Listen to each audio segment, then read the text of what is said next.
Mesdames et messieurs, nous sommes très heureux de recevoir une fois de plus ce soir le professeur Abbé Baala, plusieurs fois négociateur dans la crise dans l'Est de la République démocratique du Congo. Eh bien, plusieurs fois, il a participé dans les assises à Kinshasa comme à l'extérieur du pays. Et pour cela, nous l'avons invité pour décrypter les discours du chef de l'État prononcés hier soir.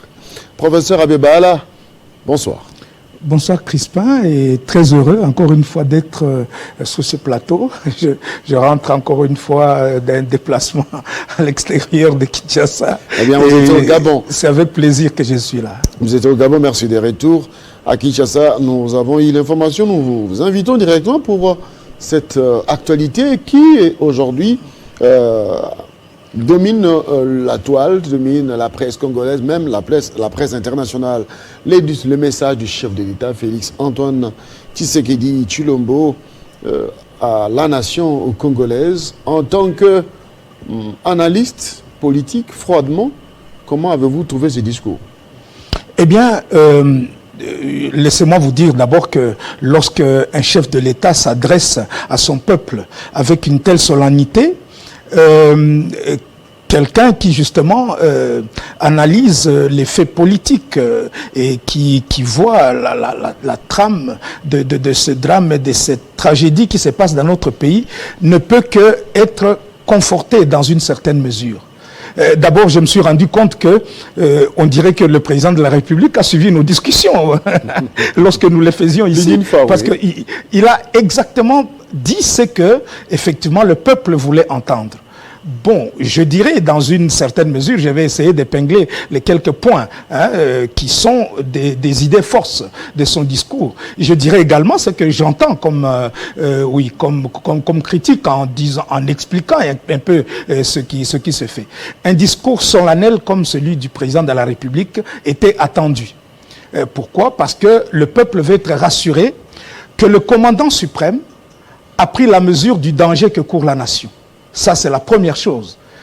Il a dit, en des mots justes, que nous sommes en train de subir une guerre injuste qui nous est imposée par des ennemis qui sont connus.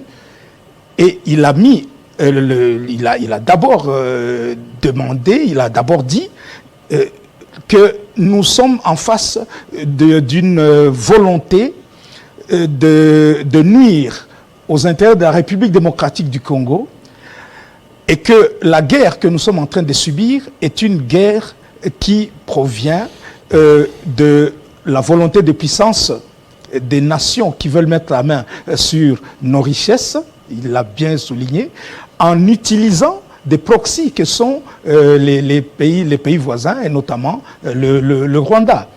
Ça, c'est la première chose qui m'a conforté et qui m'a montré que le président de la République sait exactement. La deuxième chose, c'est qu'il a dit que malgré toute sa bonne volonté, malgré tous les efforts diplomatiques qu'il a déployés depuis qu'il est au pouvoir, il a tendu la main à tous les voisins de la République démocratique du Congo en entrant pratiquement dans toutes les organisations sous-régionales à caractère économique pour pouvoir faire une sorte de coopération gagnant-gagnant, ce sont ses propres mots.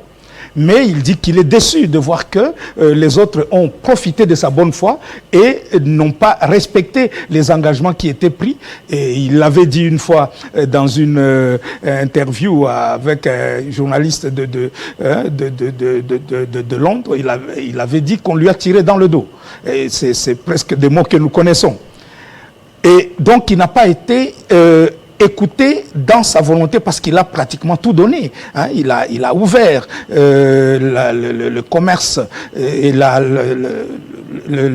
coopération bilatérale avec le Rwanda. Il a permis à Rwandais d'exercer ses activités ici. Il a permis qu'on puisse construire une route entre Kasindi et Lubero, entre Bunagana et Goma pour la fluidité du commerce avec l'Ouganda. Il a permis à l'Ouganda de venir coaliser avec ses forces avec nous, mutualiser ses forces pour combattre les ADF ougandais. Ce sont des rebelles ougandais, il faut le savoir. savoir, et il a signé des accords pour la coopération dans l'extraction des minéraux, notamment de l'or, et pour son raffinage au Rwanda.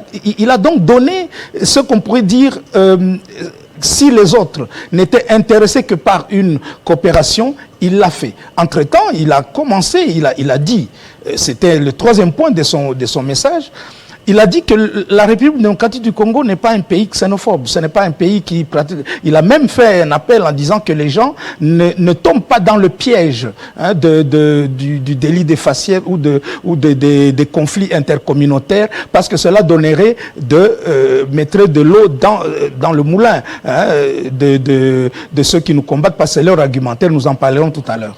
Eh bien, il a terminé par un appel patriotique. Il a demandé que tout le monde se mobilise. Il a notamment demandé aux jeunes de s'engager dans l'armée. Ça, c'était le dada. Je vous ai dit l'autre jour que nous ne pouvons pas gagner cette guerre qu'on nous fait, qui dure depuis plus de 25 ans, si nous n'avons pas une force militaire qui est la nôtre, non pas un conglomérat de soldats ramassés au cours des brassages, des mixages, des malaxages, ce vocabulaire brassicole que je déteste, et qui nous a coûté cher jusqu'ici, qui affaiblit nos forces de défense. Aujourd'hui, je suis heureux de voir que le président de la République dit lui-même ce que l'autre jour nous disions sur ce plateau, en disant que le fait que le ministre de la Défense, Gilbert Kabanda, a présenté pour la première fois une loi de programmation militaire. On sait désormais quel est le budget de l'armée, qu'est-ce qu'on va faire avec l'armée, qui on va former, comment on va le former, de quelle manière seront les unités de l'armée, etc. Quelles sont les filières, comment on va faire l'industrie de l'armement, etc. C'est la première fois depuis 1960 que l'on fait une loi de programmation militaire. Le ministre de la Défense a ajouté quelque chose d'autre, parce que les choses, il faut voir les choses avec prospective. Et cette prospective-là, nous avons la chance d'avoir un ministre de la Défense qui est visionnaire. Il a fait un texte de loi nationale, un texte de politique de défense nationale, où justement il est prévu justement la création de cette nouvelle armée avec l'enrôlement des jeunes, avec des gens qui seront des réservistes, avec des gens qui vont coopérer avec l'armée tout en restant peut-être dans leur travail. Comme ça se fait dans d'autres pays, où pratiquement dans ce texte, il est prévu le service militaire obligatoire. Et pourtant, ça se trouve dans la Constitution déjà. Et donc, aujourd'hui, lorsqu'on entend le président de la République faire cet appel solennel, il nous appelle à la mobilisation. Eh bien, nous sommes confortés parce que cette mobilisation, nous l'avions déjà commencé. Avant qu'il ne lance cela, vous vous rappelez qu'au mois de juin, nous étions allés à Bukavu avec toute une équipe de collègues professeurs et des amis de la société civile pour faire une conférence sur l'éveil et le sursaut, patriotique en soutien au FARDC, évidemment aussi à son commandant suprême, c'est clair, mais pour la cohésion nationale, pour que les gens prennent conscience. Très bien. Alors, nous allons progresser. Vous avez dit quelque chose qui m'a intéressé. Vous avez parlé du président de la République qui a utilisé la voie diplomatique et politique. Il a été déçu. Oui. Vu que le chef est déçu par tout ce qu'il a entrepris comme voie pacifique pour la guerre, pour éviter la guerre, donc à ces jours, nous allons assister à quoi? À quoi allons-nous assister maintenant? Qu'est-ce que nous allons privilégier? Qu'est-ce que le chef va privilégier pour réellement vider la guerre, vider la problématique de la guerre dans l'Est de la République démocratique du Congo? Donc, à ce jour, comme le chef de l'État l'a dit si bien dans son message, il a utilisé les moyens pacifiques, il a privilégié la diplomatie, mais il a eu l'impression, pas l'impression, mais que le constat fait est que les efforts de la diplomatie ont démontré leurs limites. Maintenant, qu'est-ce que doivent faire les autorités congolaises? L'unique voie qui reste, c'est la voie de la guerre. Écoutez, un chef de l'État ne peut pas être un va-t-en-guerre. n'est-ce pas, dans un discours solennel qu'il fait à la nation. J'ai entendu des gens dire, oh, nous nous attendions, on sait qu'il utilise des mots très forts pour appeler les gens, pour couper d'abord les relations diplomatiques avec le Rwanda, pour déclarer la guerre au Rwanda, etc. Non. Un chef ne peut pas être un va-t-en-guerre. Il doit être un sage. Parce que la guerre, nous sommes en train de la vivre. La montée en puissance des forces armées, elle est en train de se faire discrètement. On sait très bien que le recul que l'on a fait, c'est juste pour permettre aux troupes de pouvoir se rassembler et pour que le chef d'état-major nouveau, parce qu'il a fait des gestes qui ne trompent pas. Il a chambardé son état-major de l'armée pour rendre ce corps de commandement beaucoup plus efficace, beaucoup plus résilient, beaucoup plus utile. Et ce corps, il est en train de se faire. Vous avez appris que les troupes sont en train d'être dotées pour le moment. D'ailleurs, il y a toute une délégation ministérielle qui est à Goma, vous voyez, sur le terrain des opérations. Le ministre de la Défense avec le ministre de l'Industrie, le ministre des Affaires humanitaires et d'autres n'ont pas hésité à aller au secours de la population. Mais en réalité, c'est aussi pour inspecter le front et savoir le chef d'état-major chargé des opérations.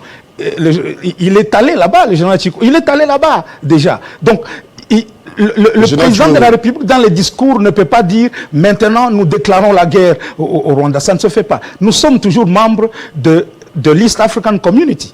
Vous comprenez? Il ne peut pas lâcher cette voie pacifique qui peut peut-être, qui le sait. Nous savons, vous et moi, nous savons très bien que M. Kagame et les gens qui dirigent le Rwanda aujourd'hui, donc à Kigali, ce sont des gens qui manient le mensonge et la roublardise. Ça, nous l'avons déjà dit. Ça s'appelle chez eux Ubwenge. C'est une culture. C'est toute une culture. Il dit non quand il pense oui. Il dit oui quand il pense non. Et donc, vous signez quelque chose avec lui, sachez que vous n'avez rien signé du tout. Parce qu'il n'accepte, il ne poursuit que son but. Et vous savez que le but poursuivi par le Rwanda aujourd'hui, c'est mettre la main sur un territoire. Parce que depuis le début de toutes les négociations qu'on a faites, depuis Sun City, depuis Addis Abeba, nous sommes allés à Sun City, nous sommes allés à Entebbe, à Kampala, nous sommes rentrés à Goma, Nairobi, etc. Regarde tout ce que on est en train de faire, Luanda, et encore une fois Nairobi, etc. Nous allons de négociation à négociation et c'est toujours les mêmes griefs qui reviennent, les mêmes revendications qui reposent sur des mensonges éhontés. Premier mensonge. Ils disent que les populations, ils appellent ça. Moi, j'aime pas le terme rwandophone, parce que toi et moi, nous sommes francophones, non? Est-ce que cela fait de nous des Français? Hein? Pas du tout. Non, toi et moi, nous ne sommes pas Français, nous sommes des Congolais. Donc, le fait de parler une langue ne peut pas être... on doit parler chaque fois des sujets d'origine rwandaise. Alors, il dit que les populations d'origine rwandaise qui vivent au Congo sont en danger de mort, en danger de génocide, menacés par d'autres populations d'origine rwandaise qui vivent au Congo. Et que lui, il doit faire la guerre pour protéger les populations d'origine rwandaise qui vivent au Congo contre des rebelles d'origine rwandaise qui vivent au Congo. Est-ce que quelqu'un comprend cette logique-là? Pourquoi lui, un étranger, devrait venir protéger des Congolais sur le sol congolais? Il manie le mensonge et vous entendez cette littérature. Ce mensonge a duré depuis 20 ans. Aujourd'hui, 25 ans. À 25 ans. Alors, depuis le génocide du Rwanda, 30 ans déjà. Professeur Bala, ce qui choque, c'est de voir que même l'Union africaine appelle la RDC à dialoguer.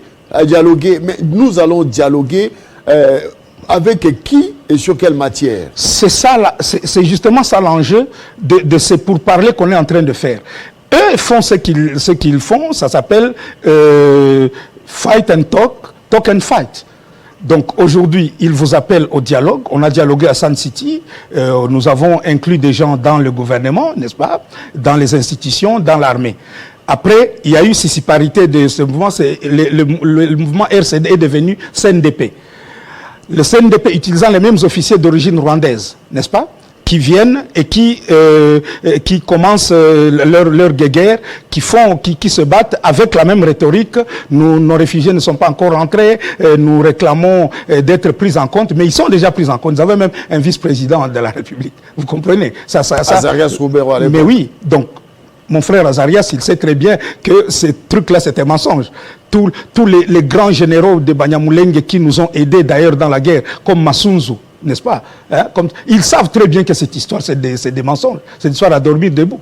Ils ne sont pas avec Kigali. Ils savent que Kigali essaie d'utiliser ce prétexte là-bas.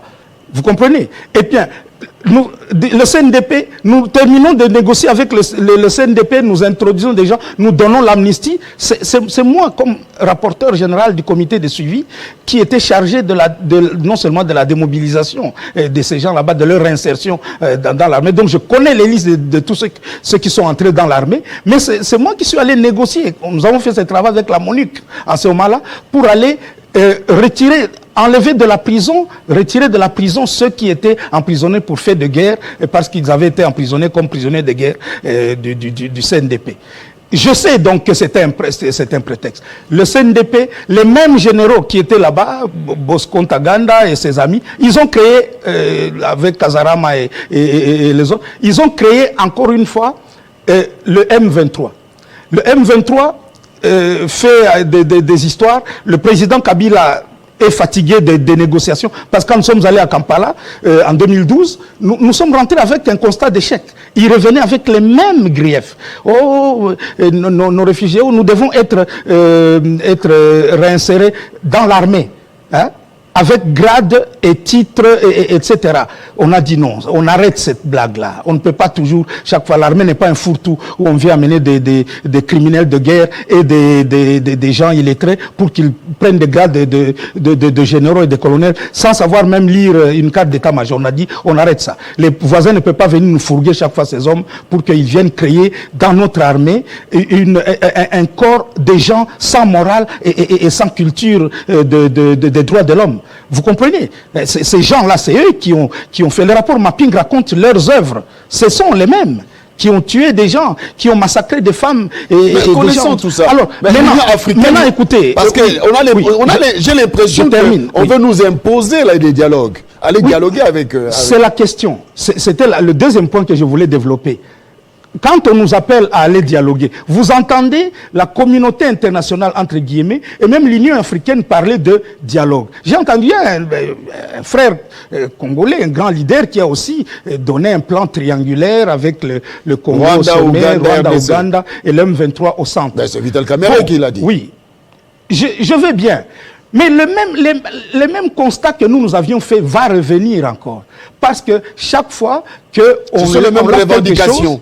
Ce sont les mêmes revendications. Ils veulent dire que l'Est de la partie Est du Congo soit une zone neutre, une zone franche au niveau économique. Vous comprenez leur intérêt, l'intérêt de tous ces voisins, n'est-ce pas? Leurs économies ne peuvent pas survivre à une coopération saine. Beaucoup d'entre eux ne peuvent utiliser que la prédation, surtout le Rwanda. Vous comprenez? Parce et c'est là que je veux arriver. Le Rwanda n'est que le sommet de l'iceberg de ceux qui sont derrière toute cette tragédie et qui ont planifié cela. Oui, depuis Bill Clinton, etc., le président américain, quand il voulait créer ce qu'il appelait de nouveaux leaders. Et ils avaient une rivalité avec la France pour la mainmise sur les richesses du Congo. Vous savez que cette rivalité-là existe. Et ils ont choisi des pays proxy, comme le Rwanda, l'Ouganda, le Burundi, pour qu'ils puissent créer un foyer, foyer permanent de non-droit dans cette région. Maintenant que le dialogue semble nous être imposé par l'Union africaine, est-ce que les autorités congolaises doivent accepter d'aller encore dialoguer sous les auspices de l'Union africaine? Que doit-on faire? La politique de la chaise vide n'est jamais payante. Elle ne paye pas. Quand les autres vous appellent à parler, allez parler, mais apportez un argumentaire qui puisse valoir la peine. C'est-à-dire, faites en sorte que pendant que vous êtes en train de parler, vous récupérez les territoires que les autres ont occupés. C'est-à-dire, vous faites ce qu'ils font. Allez parler, demandez-leur ce qu'ils veulent. Ubenge, c'est la même chose, c'est-à-dire qu'il faut utiliser les mêmes méthodes que les autres. Mais aller avec un argumentaire, mais surtout ne pas se tromper d'ennemi. C'est lorsque nous avions compris que dans notre archidiocèse de Bukavu, nous avions connu un drame, on nous a tué un archevêque, un autre est mort de la même manière, Monseigneur Mouziro, et puis après Monseigneur Catalico, et puis leur successeur. On a perdu 3 évêques dans ces événements qui se sont passés là-bas. Vous savez que jusqu'ici, l'officier rwandais qui avait tué Monseigneur Mouziro n'est pas encore condamné. Donc il est tranquille. Nous connaissons son nom. Tout le monde sait de qui il s'agit.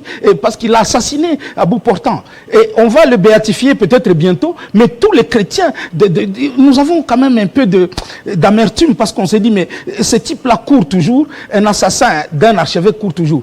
Nous, quand nous avions compris cela, nous sommes allés où? Nous sommes allés aux États-Unis, en lobbying. J'ai fait partie de cette équipe qui est allée faire un lobbying puissant au département d'État. Nous sommes arrivés même au Congrès des États-Unis. Nous sommes arrivés aux Nations Unies. Nous sommes allés parler à tous les responsables européens. Parce que nous savions que c'était eux qui étaient derrière les gens qui étaient en train de nous massacrer. Nous sommes allés leur montrer ce que les autres faisaient. C'est comme ça qu'on a eu Sun City. C'est comme ça qu'on nous a mis sur la table des négociations, parce que nous les avons convaincus que ces gens-là ne pouvaient pas représenter leurs intérêts et que le Congo leur était utile s'ils restaient unis. Voilà l'argumentaire. Aujourd'hui, nous allons négocier avec Ruto, auprès de Ndaï Chimié, bon, je respecte tous ces chefs d'État là-bas, mais qu'est-ce qu'ils ont? Est-ce que c'est eux les maîtres? Nous devons négocier avec les États-Unis. Nous devons leur montrer que leurs intérêts ne passent pas nécessairement par le Rwanda. Nous devons négocier avec la France. La France de Macron aujourd'hui est en train de suivre la France de Sarkozy. Je lis des petites choses où les services français ont agi dans le rapprochement entre Kigali et Paris. Et ça, vous comprenez que c'est pour quels intérêts? C'est pour quels intérêts? Le Rwanda devient donc un îlot de paix, un oasis de paix, pendant que l'Est du Congo reste un lieu où les populations sont jetées sur la rue, aucun rapport des droits de l'homme. Human Rights Watch, que je respecte parce que j'avais des amis là-dedans, Ida Sawyer et les autres, eh bien, Human Rights Watch sort un rapport, et ce rapport là-bas, c'est juste pour certifier que les FDLR travaillent avec les FARDC. Bon, alors s'ils travaillent avec les FARDC, pourquoi ils n'ont pas vaincu les M23? Alors, vous comprenez? Donc, des mensonges éhontés comme cela sont sortis par les médias occidentaux, parce qu'ils travaillent pour leurs intérêts, sont sortis par les... D'où la guerre médiatique. Personne ne fait le monitoring des malheurs qui arrivent à mon peuple. Personne ne le fait. Pourquoi? Parce que notre adversaire n'est pas celui que nous pensons être. Ce n'est pas l'interlocuteur, ce n'est pas... Allez négocier par exemple avec l'M23. L'M23 c'est qui exactement? L'M23 c'est l'armée rwandaise. C'est pour ça que justement c'est le Rwanda qui porte l'agenda du M23 et RDF. Nous le savons, tout le monde le sait. Ils ont un malheur. Le malheur qu'ils ont, justement, et c'est là que j'aboutis à l'appel patriotique que le président de la République a donné. Eh bien, leur malheur, c'est que ils peuvent utiliser tous ces mensonges là-bas, ils peuvent convaincre, oui, et ils parviennent à convaincre les Occidentaux de les aider dans leur démarche mortifère, parce que les intérêts de l'Occident passent par eux. Mais ceux qui n'ont pas encore maîtrisé, c'est le peuple congolais et sa détermination. D'où l'appel lancé par le chef de l'État. Vous ne pouvez pas vous imaginer, quand vous voyez James Kabarebe sortir de ses gonds et aller commenter une petite manifestation des jeunes à Goma qui sont allés jusqu'à la barrière. Et il commence à dire, quand vous voyez des fous qui sont en train de vous poursuivre, il ne faut pas... Il s'occupe de ça parce qu'il sait très bien que c'est ce peuple-là, c'est le peuple qui donne la force à un gouvernement. Et donc aujourd'hui, lorsque le chef de l'État dit que nous devons avoir une cohésion nationale, que nous devons taire nos divergences, il a raison. Moi, j'ai rencontré avant-hier des politiciens de chez nous, trois grands politiciens de chez nous. Je leur ai posé la question, mais pourquoi vous, les gens du Sud Kivu, vos querelles ne finissent pas? On est en danger, Goma est attaqué, donc Bukavu va être aussi attaqué, nous sommes à la frontière. Donc, mais vous ne finissez pas la guerre avec votre gouverneur. Vous êtes en train de vous battre. Bon, ici, regardez, il y a quelque chose que je voudrais ajouter et qui est très important. Aujourd'hui... On va terminer par là. On va terminer par là. lorsque le président de la République nous appelle à la cohésion, il nous appelle aussi à la vigilance. Il nous appelle à la vigilance. C'est vrai. Les gens sont en train de faire la critique en disant, bon, écoutez, lui-même, il faut quand même qu'il ouvre l'espace démocratique. Il ne faut plus qu'on arrête les gens pour cette histoire-là c'est pas... de manque de respect aux institutions ou au président de la République. Il faut qu'on libère les prisonniers politiques, etc. Les gens qui disent ça, ils ont raison. Il faut ouvrir le dialogue en interne d'abord, c'est vrai. Mais il faut aussi avertir les gens de ne pas tomber dans les pièges de l'ennemi. Parce que ces gens sont passés maîtres dans la guerre médiatique et la guerre psychologique. On appelle ça, dans le langage militaire, psy-ops. Ça, c'est la propagande politique en temps de guerre. Regardez ce qui vient de se passer. Avant-hier, je tombe sur une lettre. Je regarde, c'est une lettre non cachetée où on dit que le ministre, elle est datée de septembre, on dit que le ministre de la Défense a commandé 25 jeeps. D'abord, c'est un méga ministère, il n'a pas besoin que de 25 jeeps. Merci beaucoup. Et puis, je pose la question à quelqu'un de ce ministère, je dis, est-ce que vraiment, il me dit non, c'est une blague, c'est une fake news. Ouais. Alors, j'ai dit, donc, quelqu'un a imaginé qu'il faut attaquer le ministre de la Défense actuellement parce qu'il est occupé à changer notre armée et il faut le faire passer aux yeux du peuple comme un minable qui est en train de commander des jeeps au lieu de commander des armes. Vous comprenez? Ouais. Et les gens distribuent ça. Un Quidam m'a fait une vidéo au Canada là-bas, il insulte le président de la République, il insulte le peuple congolais, et les gens distribuent ça. C'est un travail. Vous journalistes, ouais. Nous journalistes, nous devons faire très attention à ça. Merci. La guerre moderne ne se gagne plus sur les champs de bataille. Médiatique. Elle se gagne aussi sur les champs médiatiques. Merci beaucoup. Il faut donc qu'on les sache. Et donc, j'encourage les membres de la société civile qui, la fois passée, ont organisé des marches patriotiques. Nous sommes en train de les suivre. Nous avons une dynamique d'éveil patriotique qui est en train de travailler. Merci beaucoup. Abbé Baala, nous allons vous recevoir prochainement. Aidez-nous donc. Voilà. Aidez-nous à mobiliser notre peuple et ce pays vivra parce que ce pays a été béni par Dieu. Merci beaucoup. Mesdames et messieurs, Marine Petite-Pose, merci beaucoup au professeur Abbé Baala d'avoir apporté ces éclairages par rapport au discours du chef de l'État. Mesdames et messieurs, dans quelques instants, notre deuxième invité.